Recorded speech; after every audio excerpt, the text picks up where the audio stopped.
Now, in Moscow, a big surprise came at the end of a very long press conference by Vladimir Putin. The Russian president announced at the fag end of his press conference that he's going to release the country's most famous prisoner, oil tycoon and outspoken Putin opponent, Mikhail Khodorkovsky. Mr. Khodorkovsky has been in jail for the last 10 years. Even his lawyers were said to be caught off guard by this shocking announcement. Our Tom Barton has more from Moscow.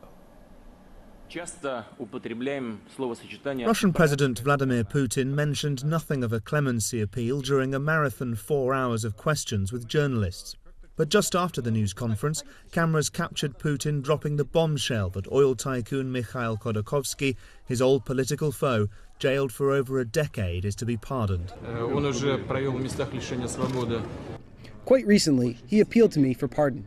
He has already spent more than 10 years in prison, and that's a serious punishment. He says it's for humanitarian reasons. His mother is sick.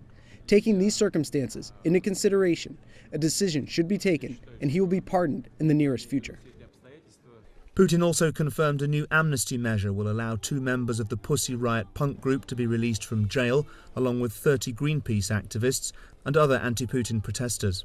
On the situation in Ukraine, Vladimir Putin said that his decision to give his counterpart Viktor Yanukovych and his government a $15 billion loan and a 30% gas discount was a brotherly act. If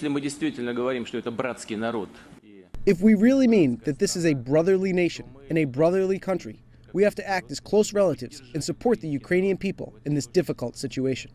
Critics have suggested the real motivation was to keep Ukraine on a Russian leash and out of any agreements with the European Union. The political class in Russia is paranoid about encirclement, about being turned into a fortress. When revelations about the US's National Security Agency and surveillance around the world were mentioned, President Putin surprised some by saying that NSA surveillance was needed in order to catch terrorists.